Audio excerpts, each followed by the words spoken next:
Okay, so we're now just going to do a short video just to elaborate on our definitions of gravitational energy and kinetic energy. I'm actually going to come up with a formula for them. So, don't know how. Let's zoom in a bit here.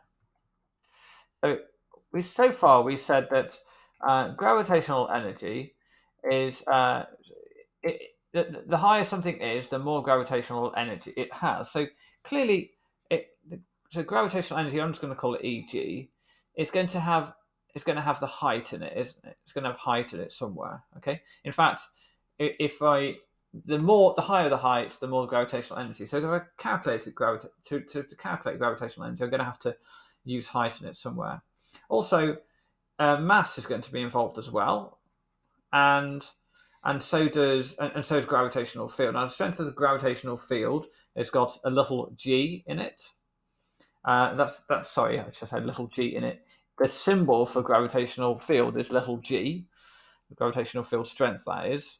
So, for example, on Earth, the strength of gravity is roughly 10 newtons per kilogram. That means that every kilogram feels 10 newtons of force. So to calculate gravitational potential energy, you just multiply the mass by the gravitational field strength multiplied by the height. So on Earth, if you had a 1 kilogram lifted at 1 meter up in the air, you'd go 1 times 10, so it would be 10 joules of energy. Okay, let's just quickly look at kinetic energy then. What's the difference with kinetic energy? Kinetic energy is going to be, it's definitely related to mass again, which we wrote in here.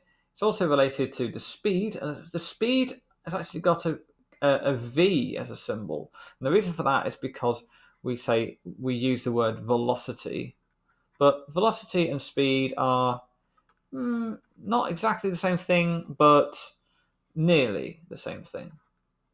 So for now, we'll just say they're the same thing because it's not really relating to a topic that we want to do.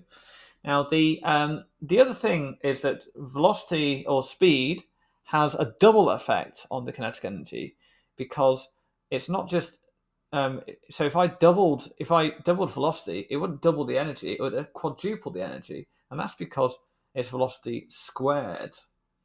And then for other reasons I'm not going to bother going into, we also multiply it by half.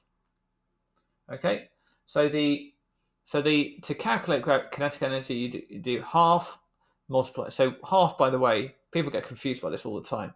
Just think about it as a number, any number, like number 0.5. So 0.5 times the mass times the square of the velocity times the velocity squared, or times the speed squared. Some people think about it as half of the mass times the speed squared. It does exactly the same thing. It makes no difference at all. But you can also think about it as half times the mass times the velocity squared. Okay, so these are the two formulae of gravitational energy and kinetic energy. Okay.